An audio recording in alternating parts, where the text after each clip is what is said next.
Um, Next question, Billy. Okay, so we get most of our likes based upon the geography of where we grew up. And it's interesting that you talked about beautiful Busch Stadium on 16th Street, home of the Indianapolis Indians.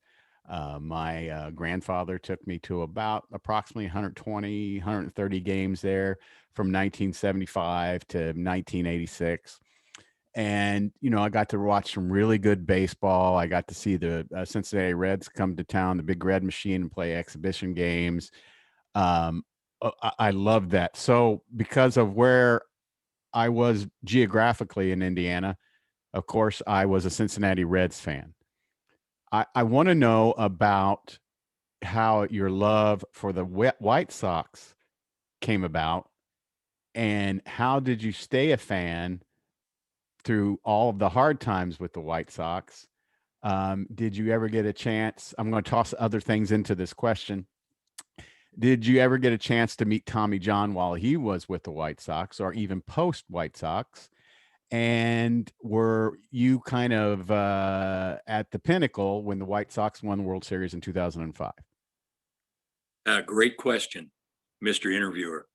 See, that's the best compliment when you're interviewing somebody, is when they say, great question. That's when you want to stop and say, yes.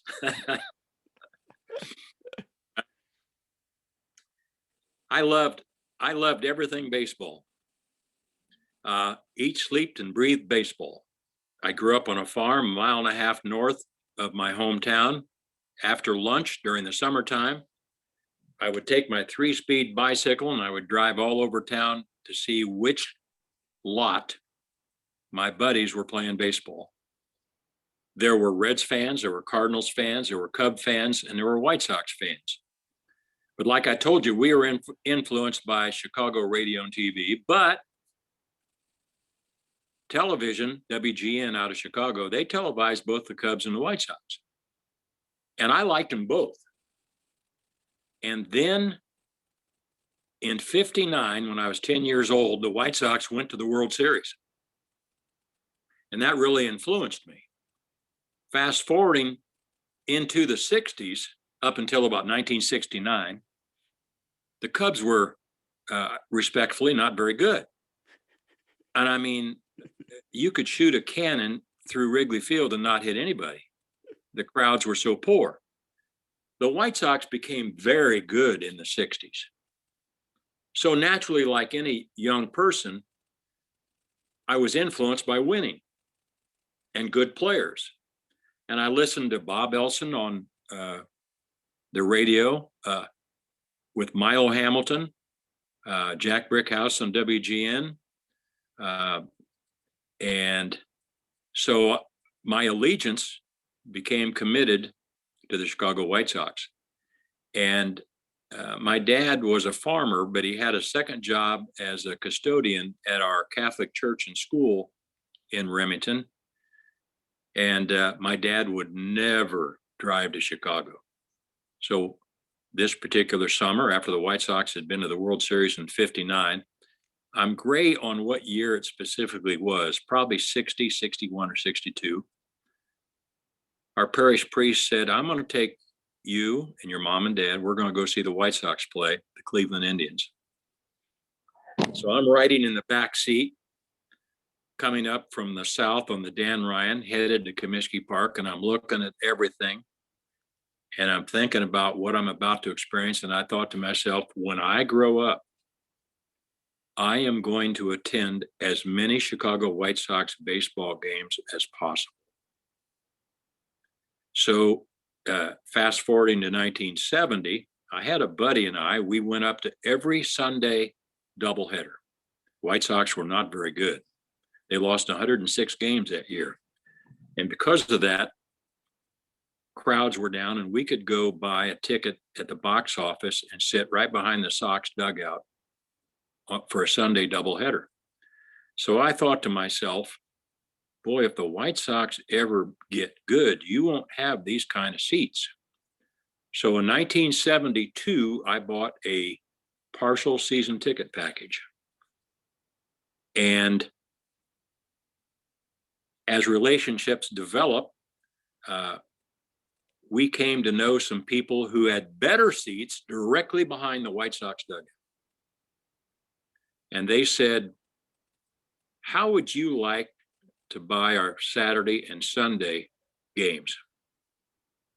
So that led to me buying, and my partner at that time, because there were 4 of us guys that went all the time by 1972.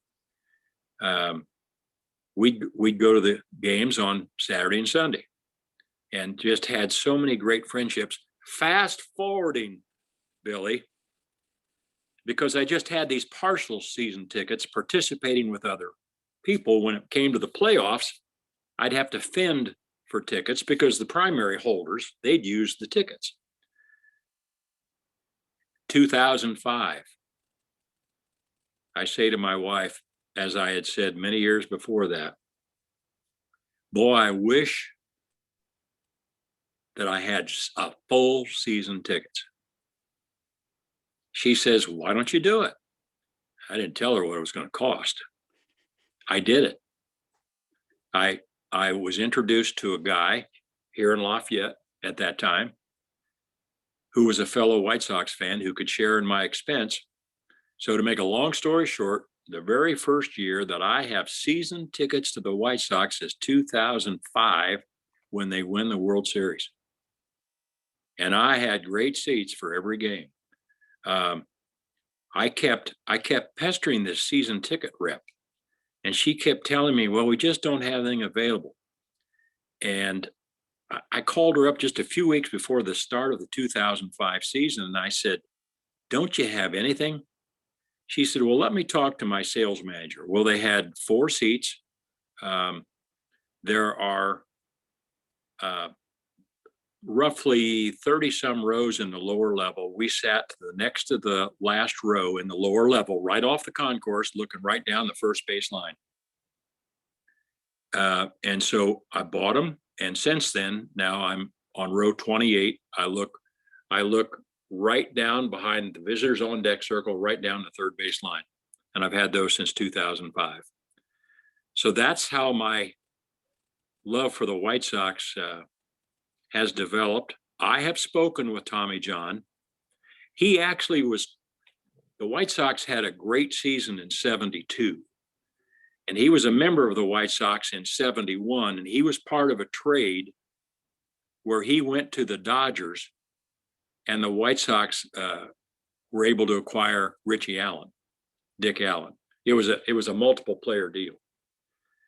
But we had an auto dealer here in Lafayette by the name of Don Trout, and his brother Dizzy and Don. Dizzy was a former major league pitcher for the Detroit Tigers. Don Trout was younger than Dizzy, but they both grew up in Sandcut, Indiana, which is just outside of Terre Haute. And Don had always known Tommy John. So I got to meet Tommy John through Don Trout more personally, and actually have a nice colored autographed photo from Tommy John.